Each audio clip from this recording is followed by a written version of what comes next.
Analisis regresi logistik. Background-nya adalah logistik regresi ini adalah salah satu metode classification. Ya, jadi classification itu seperti decision tree, kemudian Kak-Nearest-Neighbor, kemudian naive Bayes. Itu adalah metode klasifikasi dan logistic regression adalah salah satunya. Contoh dari implementasi metode klasifikasi. Yang pertama adalah spam versus ham emails, yaitu di mana ketika kalian membuka email, itu bisa dibedakan menjadi dua, spam atau ham. Kalau ham ini adalah memang email yang benar-benar memberikan suatu informasi. Kemudian loan atau pinjaman. Ketika kita akan mengajukan pinjaman kepada bank, itu outputnya atau target kelasnya adalah dua, diberikan pinjaman atau tidak diberikan pinjaman, ya, yes or no. Kemudian disease diagnosis, itu ketika kalian didiagnosa oleh dokter, kalian mengidap penyakit tertentu atau tidak. Nah, dari contoh-contoh yang sudah saya paparkan di atas, itu adalah contoh dari klasifikasi biner. Biner itu adalah outputnya hanya ada dua, 0 atau 1, yes or no, spam or ham, disease or not disease. Itu adalah tadi, base-nya adalah biner. Dari yang sudah kita pelajari, ya, regresi itu ada yang linear, yaitu simple regression, atau multiple linear regression. Nah, kedua metode tersebut adalah memprediksi continuous variable atau variabel yang kontinu. Contohnya misalnya variabel kontinu itu adalah kita memprediksi tinggi badan. Nah, tinggi badan itu adalah suatu angka numerik yang kontinu. Bisa misalnya 170, 170,5, 160, 160,5, 150, itu adalah continuous variable. Sedangkan jika logistic regression, output targetnya adalah discrete categories, yaitu mempunyai hanya dua kelas, 0 or 1. Kita flashback lagi ke linear regression. Di sini adalah kita mempunyai data dan kita proyeksikan di dua dimensi. Di sini adalah kita akan memprediksi size berdasarkan berat. Ya, sebaran datanya seperti ini. Di mana jika metode linear regresi kita akan menemukan suatu model. Modelnya adalah garis lurus ini. Ya, we fit a line to it.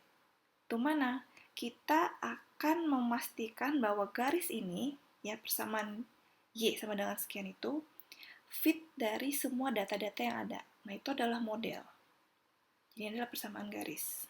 Jadi use the line to predict size given weight. Jadi ketika kita misalnya mempunyai beratnya 10, berarti kita udah tahu dia size-nya bentuknya seperti apa. Logistic regression adalah sebaran datanya seperti gambar ini, di mana kita harus memproyeksikan dulu data kita, atau kita harus memvisualisasikan dulu data kita. Jika sebaran datanya adalah seperti ini, berarti kita harus memakai yang namanya logistic regression. Contohnya di sini, weight, kita akan memprediksi suatu makhluk hidup, bisa manusia, bisa hewan, itu obesitas atau tidak, hanya dari berat badan. Nah, di sini logistik regresi akan memprediksi sesuatu itu true or false. Di sini true itulah dia adalah obese, atau false dia adalah not obese atau obesitas. Instead of predicting something continuous like size. Nah, kalau size itu kan dia continuous lagi, sama seperti berat badan. Tadi, jangkauannya adalah panjang. Nah, daripada kita memprediksi numerik yang continuous, di sini kita hanya memprediksi tadi true or false. Misalnya yang kita observasi adalah sebuah tikus. Di atas, Ya, panah di atas ini adalah these mice are obese. Ya, karena dia berada di garis is obese, adalah di dalam garis yang obesitas. Sedangkan panah yang di bawah, di sini adalah batas dari sebuah tikus yang tidak obesitas, berdasarkan tadi dari berat badan. These mice are not obese. Itu inti dari gambar ini. Logistic regression di sini dia akan mencoba untuk model tersebut, model garis itu bisa fit ke seluruh data yang sudah ada di dalam sebaran data. Bentuknya adalah S. Ini adalah logistic function. Ya, jadi tidak satu garis linear, tapi dia seperti bentuk S di mana namanya di sini adalah logistic function. Berarti di sini logistik regresi ini sangat berhubungan dengan yang namanya probabilitas. Jadi probabilitas tikus tersebut obesitas itu berapa? Ya, jadi ini sangat berhubungan dengan bagaimana kita menghitung probabilitas antara dua kelas tadi. Kita tidak bisa memakai yang namanya linear regression. Ketika kita visualisasikan, datanya adalah sebarannya seperti ini. Ya, ada yang mengumpul di daerah batas atas dan ada data yang mengumpul di daerah batas bawah.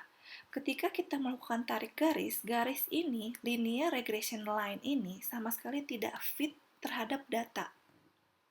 Ya, sedangkan yang namanya garis ini yang kita cari ini itu harus kira-kira fit berdasarkan data-data yang sudah ada. Oleh karena itu, kita tidak bisa memakai model regresi linear biasa. Di sini, data itu bisa di bawah 0 dan juga bisa di atas 1. Nih, jadi logikanya adalah kita akan mentransformasikan linear regression ke logistic regression. Di mana, walaupun dia si logistic regression curve ini tadi datanya ada di ambang batas bawah, karena dia memakai logit function tadi, itu akan dinetralkan. Dinetralkan tadi, jika dia di bawah 0, ya berarti dia termasuknya adalah kelas yang dari 0. Jika dia ada di atas 1, berarti dia tetap adalah kelas 1. Sigmoid function. Sigmoid function ini adalah probabilitas dari kelas tadi. Ya, jadi nanti kita akan melakukan perhitungan probabilitas. Di mana ini kalau misalnya kita lihat dari sumbu y-nya, ya. Sumbu y ini adalah ini. Rumus sigmoid dulu deh. Rumus sigmoidnya adalah theta z dalam kurung sama dengan 1 dibagi 1 ditambah epsilon pangkat z. Nah, pangkat Z ini nanti adalah X-nya. X1, X2, X3, dan seterusnya. Dan probability ini adalah theta dalam kurung Z ini adalah probabilitas dari tadi, kelasnya 0 atau 1. Sigmoid function. Sigmoid function ini diturunkan dari rumus linear model. Linear model itu kan persamaan garis ini adalah Y sama dengan B0 ditambah B1 X. B0 adalah intercept. Nah, ini akan diturunkan ke logistic model, di mana tadi rumusnya adalah P, probability, 1 dibagi 1 ditambah epsilon pangkat. Nah, pangkatnya Z ini adalah diturunkan dari persamaan linear model. Itu.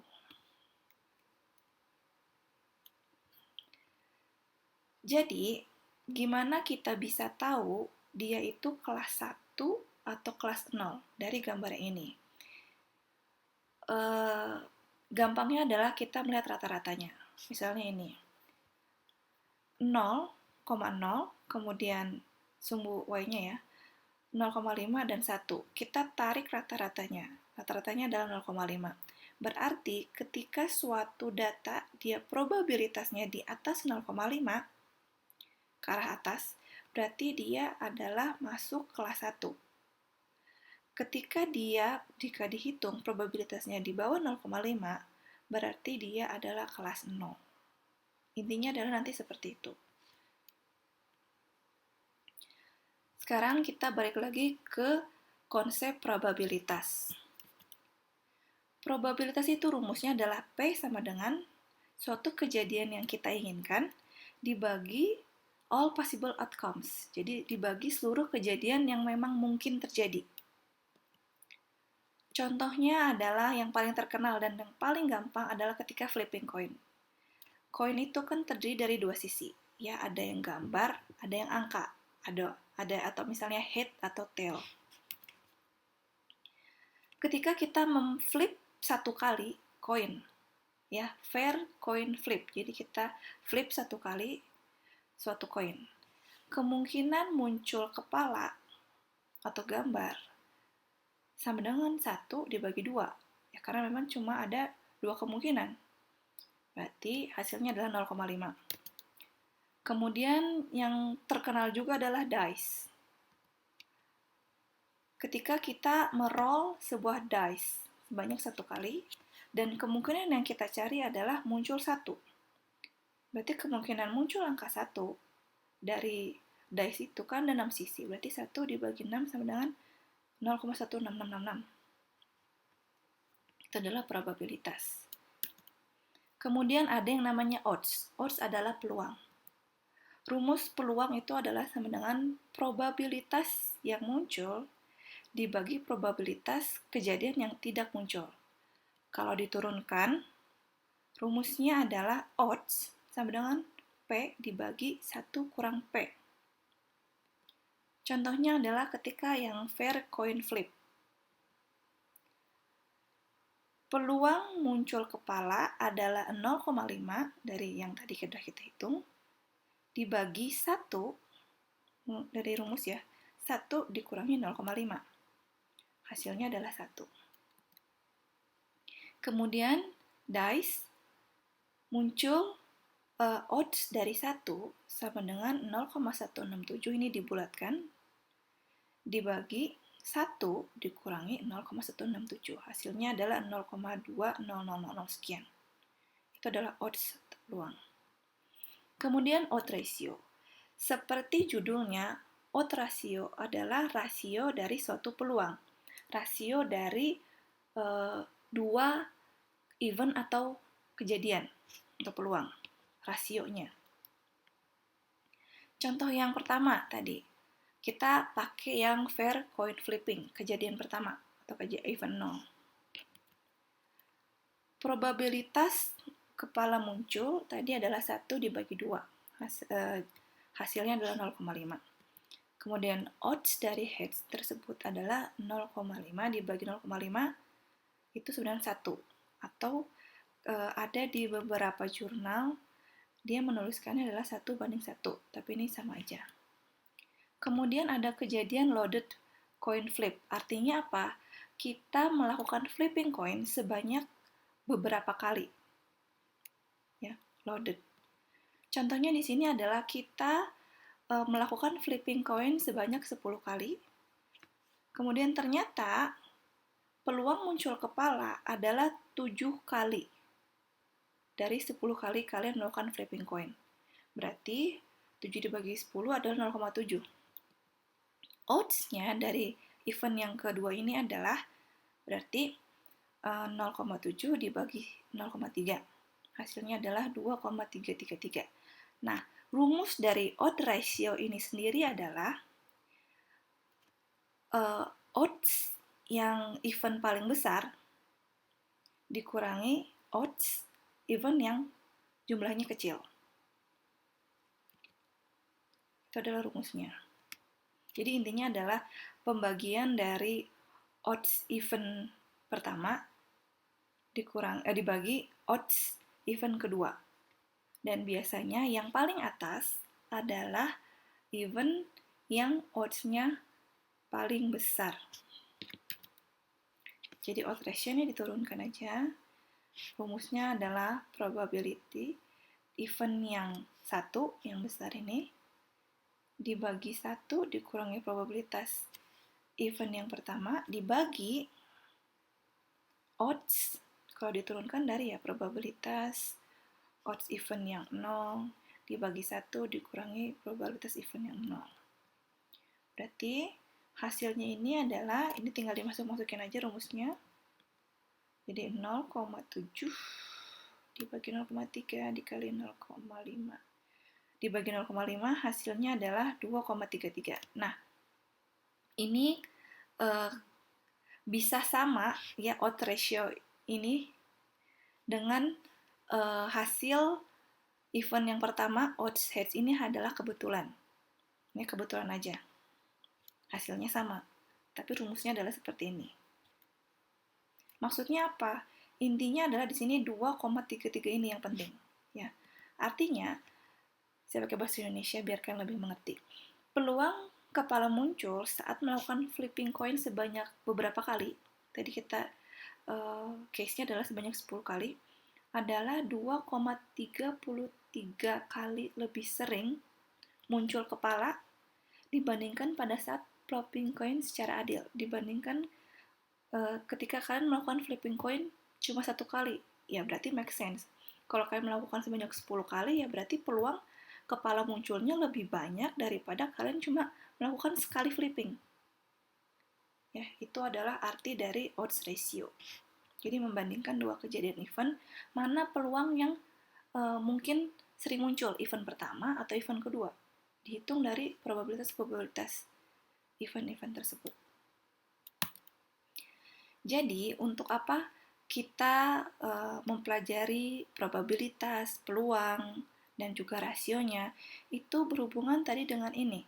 Turunan dari linear model, persamaan garis ini diturunkan ke logistic model. Itu kan dia rumusnya adalah probabilitas dikurangi 1 dibagi 1 ditambah epsilon. Nah, ini adalah namanya logit function. Nah, logit function ini adalah hasil dari logistic regression.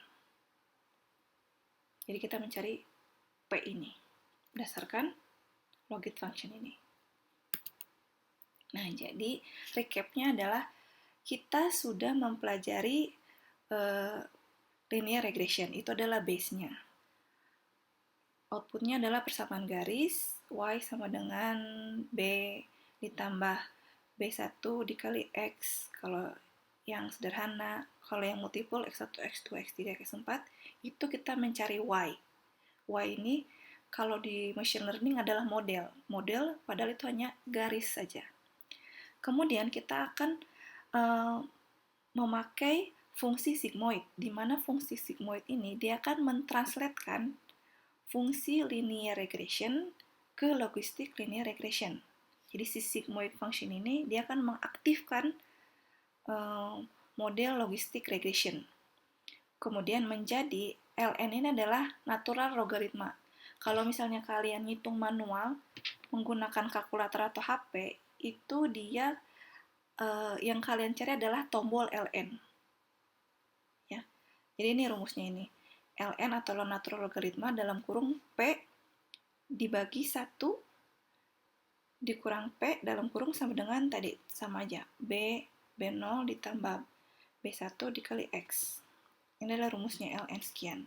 Kadang di berbagai jurnal atau kalian dapat referensi, rumusnya adalah seperti ini, log, sama aja. Jadi log ini dengan logaritma natural ini adalah sama aja. Ya, intinya kalau ln ini udah ketika kalian menghitung praktikal menggunakan kalkulator. Kalau log ini adalah rumusnya memang seperti ini. Jadi kalau ln sudah praktikal. Oke, nanti kita akan belajar untuk menghitung secara manualnya.